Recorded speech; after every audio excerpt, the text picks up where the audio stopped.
Hello friend, welcome to the channel pharmacy dictionary. हमारे medicine review की series में आज मैं एक ऐसे प्रोडक्ट के बारे में बात करने वाला हूं जो उन व्यक्तियों के लिए ज्यादा यूजफुल होता है जिनको फिशर की प्रॉब्लम होती है। हो सकता है आपने ये फिशर का वर्ड शायद ना सुना हो, लेकिन आप में से लगभग सभी लोगों ने पाइल्स का नाम जरूर सुना हो। तो बेसिकली है तो ये फिशर के लिए, लेकिन सिंपल समझ में आ जाए इसलिए मैं काफी हद तक इसको कोरिलेट कर रहा हूं पाइल्स के साथ में, ताकि समझने में आसानी हो सके। बाकी अगर स्पेसिफिक यूज पूछेंगे तो ये फिशर के लिए ही यूज होता है। सबसे पहले हम समझ लेते हैं कि आखिर ये फिशर क्या है, फिस्टुला क्या है और पाइल्स क्या है। सबको एक साथ चल के चलते हैं। जब कभी भी आप देखते हो कि कभी कभी स्टूल पास करने में आपको दिक्कत होती है क्योंकि वो स्टूल बहुत हार्ड हो जाता है, और स्वाभाविक सी बात है कि अगर स्टूल बहुत ज्यादा हार्ड हो जाएगा तो उसको इवेक्युएट करने के लिए हमें बहुत ज्यादा प्रेशर लगाना पड़ेगा। और अगर आप प्रेशर लगा रहे हैं तो आप महसूस करेंगे कि एनल पार्ट में, रेक्टल पार्ट में आपको एक छिलाव, कटाव या फिर जलन जैसा महसूस हो रहा होगा। ऐसा लग रहा है कि कोई छिलता हुआ निकल जा रहा है क्योंकि स्टूल बहुत हार्ड है। ऐसा हर किसी की लाइफ में कभी कभार होता रहता है। बट अगर ये एक दिन की बात हो, 2 दिन की बात हो तो आप एडजस्ट कर लें। लेकिन कई सारे व्यक्ति ऐसे होते हैं जिनको ये प्रॉब्लम लगभग रेगुलर क्रॉस करना पड़ता है। हर दिन कभी न कभी किसी न किसी मोमेंट पे ये फेस करना पड़ता है। तो सोचिए कि अगर इतना हार्ड स्टूल रोज उस सॉफ्ट टिश्यू से पास होता हुआ जाएगा तो वहां पे वियर एंड टियर की प्रॉब्लम तो होगी, कटाव छिलाव की प्रॉब्लम तो होगी, इंटरनल ब्लीडिंग भी हो सकती है, इन्फ्लामेशन भी हो सकता है। और अगर ये लगातार बना रहे तो वहां पे एक जो ब्लड वेसल्स होते हैं उनकी क्लम्पसीनेस बनने लगेगा, एक गुच्छा बनने लगेगा, एक मास जैसा स्ट्रक्चर बनने लगेगा। तो अब फ्यूचर में जब कभी भी हार्ड स्टूल पास करेगा तो उसको अंदर से रगड़ता हुआ चलेगा और सोचिए कितना पेन का एहसास होगा। तो ये एक प्रकार से हम बोल सकते हैं कि ये पाइल्स के अंतर्गत में इंक्लूड किए जाते हैं। मैं फिर से कह दूं, फिशर, फिस्टुला और पाइल्स में थोड़ा थोड़ा डिफरेंशिएट किया जा सकता है। अगर आपका स्किन किस तरह से कटाव छिलाव महसूस कर रहा है, उसमें एक कट लग रहे हैं, तो वही कहलाता है आपका फिशर। अगर हम बात करें इन सब के ओवरऑल कॉमन कॉज की तो वो क्या है? यूं तो इसके कई अलग अलग कॉज हो सकते हैं, बट मोटा मोटा कॉज के अगर हम बारे में बात करें तो ध्यान से सुनिएगा। सबसे पहले होता है आपका मेंटल कंडीशन। जी हां, ऐसा आपने शायद ही सुना होगा कि आपके मेंटल कंडीशन का आपके डाइजेस्टिव सिस्टम पे डायरेक्ट और इनडायरेक्ट दोनों तरह से प्रभाव पड़ता है। मैं आपको इस चीजों को समझाता हूं।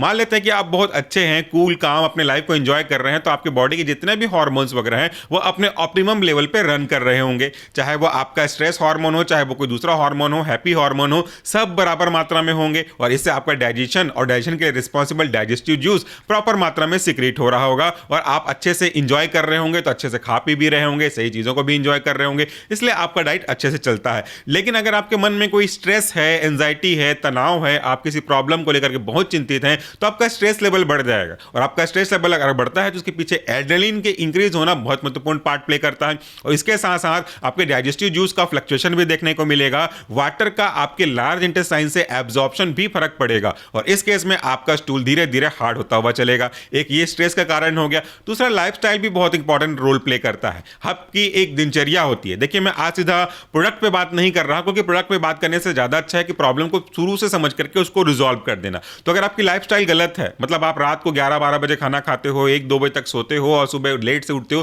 तो आपका डाइजेस्टिव सिस्टम का जो एक बायोलॉजिकल क्लॉक होता है, जिसे हम सर्कैडियन रिदम कहते हैं, वो बिगड़ जाएगा, जिससे स्टूल पास करने में समय बेसमय हो जाएगा, कुछ रुक जाएगा, कोई इंफेक्शन होने के चांसेस रहते हैं। और सबसे जरूरी चीज है आपका डाइट, कि आप अपने डाइट में क्या यूज करते हो। क्या आप केवल ऐसी चीजें यूज करते हो जो मांसाहारी होती हैं, या फिर बहुत ज्यादा मसाला मिर्ची वाले यूज करते हो? क्या आपके डाइट में सैलेड्स वगैरह, ग्रीन वेजिटेबल्स इंक्लूड हैं कि नहीं है? उन सब का इंपॉर्टेंट रोल है। क्या आप सही मात्रा में पानी पीते हैं? उन सब का भी रोल है। तो अगर आप सही मात्रा में पानी पीते हैं, अच्छे मात्रा में फाइबर्स लेते हैं, डाइटरी फाइबर्स लेते हैं, जिसमें सलाद, चुकंदर, खीरे, ककड़ी, ये सब चीजें आ जाती हैं, तो आपके पानी की मात्रा ऑप्टिमम होगी, और इससे स्टूल में पानी रहेगा, पानी स्टूल से निकलेगा नहीं, और इससे वो हार्ड नहीं होगा। अब आपको मैं समझा देता हूं आज के प्रोडक्ट के ब्रांड नेम के बारे में, उसके कॉन्स्टिट्यूएंट के बारे में, फिर मैं आपको एक डेमो करके दिखाऊंगा कि असल में ये काम कैसे करता है। तो आज हम जिस प्रोडक्ट के बारे में बात करने वाले हैं उसका नाम आपने स्क्रीन पे देख सकते हैं। यह है हमारा एनो ब्लिस क्रीम, और इसका जो कॉन्स्टिट्यूएंट है वह है निफेडिपिन एंड लीडोकेन। अगर हम इसके कंसंट्रेशन के बारे में बात करें तो वो भी आप अपने स्क्रीन पर देख सकते हैं।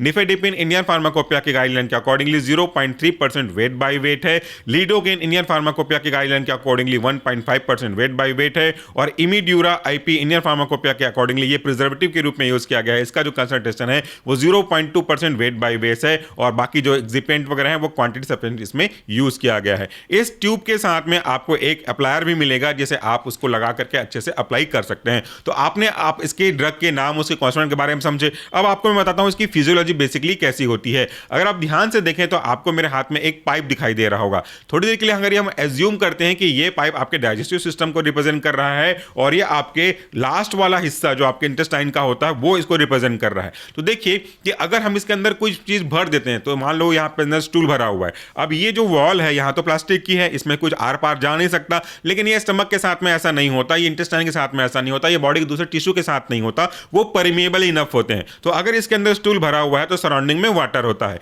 किसी कारण से वाटर आप कंज्यूम कम कर रहे हैं तो या एक तो ये कारण होगा कि वाटर आप कंज्यूम कम कर रहे हैं, दूसरा या तो आपके बॉडी की फिजियोलॉजी किसी कारण से ऐसा काम कर रही है कि अंदर जो स्टूल में पानी है उसे बाहर की ओर खींच रही है। तो अंदर जो स्टूल है जो पहले ठीक ठाक रहा हुआ हो सकता है, माइट बी, वो अब पानी के निकल जाने की वजह से हार्ड हो रहा है। तो अब अगर स्टूल हार्ड है तो यहां से इवैक्यूएट करने में उसको दिक्कत जाएगी, और जब कभी भी ये स्टूल आखिरी पोर्शन से एनल पार्ट से निकलेगा तो वो पूरा फ्रिक्शन के साथ रगड़ता हुआ निकल जाएगा और इससे आपको पेन का एहसास होगा। तो अगर आप दूसरे केस के बारे में बात करें, इसके रिजोल्यूशन के बारे में अगर हम बात करें, तो अगर मैं इसमें पानी की मात्रा को इंश्योर करूं तो ये प्रॉपर मात्रा में निकलता जाएगा और आपको कोई भी हार्ड स्टूल का सामना नहीं करना पड़ेगा। और हार्ड स्टूल अगर नहीं होगी तो यहां पे जो फ्रिक्शन था, वियर एंड टियर था, वो नहीं होगा, फिशर फिस्टुला का रूप नहीं ले पाएगा और इससे आपको राहत मिल जाएगी। ये तो हो गई कॉमन पैथोफिजियोलॉजी के बारे में, जहां पे आप समझते हो कि स्टूल हार्ड क्यों होता है। अगर हम आज के इस एनोब्लिस के बारे में बात करें जो उसको फिशर के केस में राहत देने का काम करता है, तो वो एक्चुअली में किस बेस पे काम करता है। देखिए ये एक सिंपल सा पाइप है, थोड़ा सा कंपैरेटिवली बाकी पाइप से हार्ड रखा हुआ है। अगर ये पाइप ऐसा ही है और अगर मैं इसमें थोड़ा सा चीरा लगाने की कोशिश करूं, पेपर कटर से, ब्लेड से, सर्जिकल नाइफ से चीरा लगाने की कोशिश करूं, तो चीरा तो हो जाएगा, लेकिन मुझे एक एक्स्ट्रा फोर्स लगाना पड़ेगा क्योंकि ये अपनी आइडियल कंडीशन में। बट अगर मैं इसको ऐसे ट्विस्ट कर दूं, ऐसे टर्न कर दूं, तो इस वाले पोर्शन पे देखिए बहुत ज्यादा टेंशन का फेस करना पड़ रहा है, तनाव का फेस करना पड़ रहा है। तो अगर मैं इस तरीके से खींच करके, तनाव करके सिर्फ ब्लेड को, सर्जिकल ब्लेड को छू बस देता हूं, टच बस कर देता हूं बिना कोई फोर्स अप्लाई, तो भी ऑटोमेटिकली अपने टेंशन की वजह से ये कटता जाएगा। और ये चीज आपने कई बार फेस किया है, रबर के साथ जब बच्चे इरेज करते हैं उसके साथ भी यूज किया है, सबके साथ आपने यूज किया होगा। तो जब कभी भी आपका ये जो रेक्टल वाला पार्ट है वो टेंस में आ जाता है, तो वहां पे जब स्टूल हार्ड होगा तो वहां पे वियर एंड टियर यानी कि एक लाइनिंग जैसी कटाव होने के चांसेस बहुत ज्यादा रहेंगे। उससे इंटरनल पेन भी होगा, ब्लीडिंग भी होगी और सब कुछ आपके लिए अगेंस्ट में चला जाएगा और बहुत दर्द होगी। इस केस में अब आपका ये क्रीम काम आएगा। नाउ अंडरस्टैंड कि ये कैसे काम करता है। इसमें दो एक्टिव कॉन्स्टिट्यूएंट है जैसे मैंने बताया था, एक है आपका निफेडिपिन, दूसरा है आपका लीडोकेन। तो सबसे पहले लीडोकेन को समझते हैं, दूसरा है लेकिन पहले समझेंगे। लीडोकेन एक एनेस्थेटिक का एग्जांपल है। अगर उसके अंदर हम बाइप्लास करें, उसको क्लासिफिकेशन करें, तो ये एग्जांपल है लोकल एनेस्थेटिक का। नाउ लेट मी क्लियर कि आखिर ये लोकल एनेस्थेटिक का मतलब क्या होता है। एनेस्थेटिक ऐसे एजेंट होते हैं जो किसी पर्टिकुलर पार्ट पे या तो पूरी बॉडी पे रिवर्सिबल तरीके से पेन के सेंसेशन को ब्लॉक करते हैं। जैसे अगर आपको दांत निकलवाना होगा तो ऐसे ही दांत निकाल देंगे तो आपकी हालत क्या होगी। अगर यहां पे आपको चीरा लगाना है, ऐसे ही चीरा लगा दें तो आपकी हालत क्या होगी, आप समझ सकते हैं। तो इसलिए सबसे पहले यहां पे एक प्रोडक्ट को लगाया जाता है, वो किसी भी डोजेस फॉर्म में हो सकता है, इंजेक्शन के फॉर्म में हो, क्रीम के फॉर्म में हो, ताकि उस जगह पे पेन का परसेप्शन थोड़ी देर के लिए शून्य हो जाए, बंद हो जाए। हमेशा के लिए तो हो नहीं सकता, थोड़ी देर के लिए किया जाता है ताकि उस समय अगर कोई कट लगे, चीरा लगे तो दर्द का एहसास ना हो सके। इसी प्रिंसिपल को हम पहले अप्लाई कर लेते हैं, यानी कि जब कभी भी आपका स्टूल हार्ड होगा, इवैक्यूएट होगा, तो आपको जलन चुभन तो होगी ही होगी। इसीलिए हम थोड़ा थोड़ा समय में जब डॉक्टर आपके प्रिस्क्राइब करते हैं, इसको इस ट्यूब के साथ, ट्यूब में एप्लीकेटर दिया है, इस एप्लीकेटर के साथ अगर रेक्टल रूट में अप्लाई करते हैं तो उस पर्टिकुलर पार्ट पे जाकर के ये अटैच हो जाता है और उस पर्टिकुलर पार्ट के सेल के अंदर जो पेन का परसेप्शन हो रहा है जस्ट बिकॉज ऑफ सोडियम का मूवमेंट उसको टेम्परेरी ब्लॉक करता है। तो आपको दर्द का एहसास होता नहीं है। इसका मतलब ये नहीं कि दर्द होता ही नहीं है,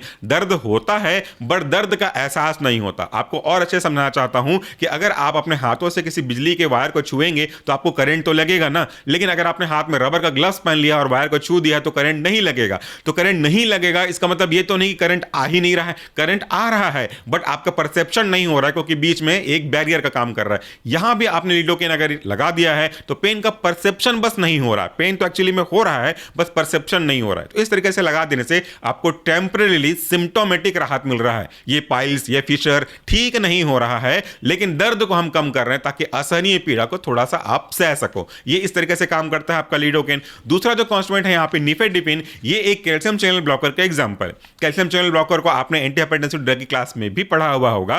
कैल्शियम चैनल ब्लॉकर ऐसे एजेंट, ऐसे ड्रग होते हैं जो कैल्शियम के मूवमेंट को बंद करके रखते हैं। उसकी रिस्पॉन्सिबिलिटी यह है कि ये वैसल को कॉन्स्ट्रिक्शन करने का काम करता है, जिससे आपको पेन महसूस होता है। तो इसको अगर हम अप्लाई करेंगे तो वैसल जो है आपके रिलैक्स रहेंगे, उनमें टेंशन कम जनरेट होगा। जैसा कि आपको मैंने अभी डेमो में दिखाया था, टेंशन कम डेवलप होगा तो वेयर एंड टियर के चांसेस को हम काफी हद तक कम कर सकते हैं। जीरो नहीं कर सकते, लेकिन काफी हद तक हम कम कर सकते हैं, डायलेट कर सकते हैं, स्मूथ बना सकते हैं, अच्छे से उसको पास होने में मदद कर सकते हैं। तो इससे जो उसका फ्रिक्शन है वो थोड़ा सा कम हो जाएगा। और इस तरीके से दोनों जो एजेंट हैं अपने अपनी भूमिकाओं को पूरा करते हुए ओवरऑल तरीके से आपको पाइल्स, फिशर, फिस्टुला के केस में स्पेसिफिकली अगर बात करें तो फिशर का केस में आपको राहत देने का काम करता है। आई होप कि आपको आज का जो ड्रग है, उस ड्रग के कॉन्स्टिट्यूएंट है, इसका मैकेनिज्म ऑफ एक्शन समझ में आया होगा। अगर आप पाइल्स से जुड़ी हुई चीजों को बेसिक लेवल पे समझना चाहते हैं एक प्रेजेंटेशन के फॉर्म में, तो इसी वीडियो के डिस्क्रिप्शन बॉक्स में आपको एक लिंक मिल जाएगा, उसे भी आप देख सकते हैं, समझ सकते हैं। Thank you so much for watching this video. नमस्कार, टेक केयर।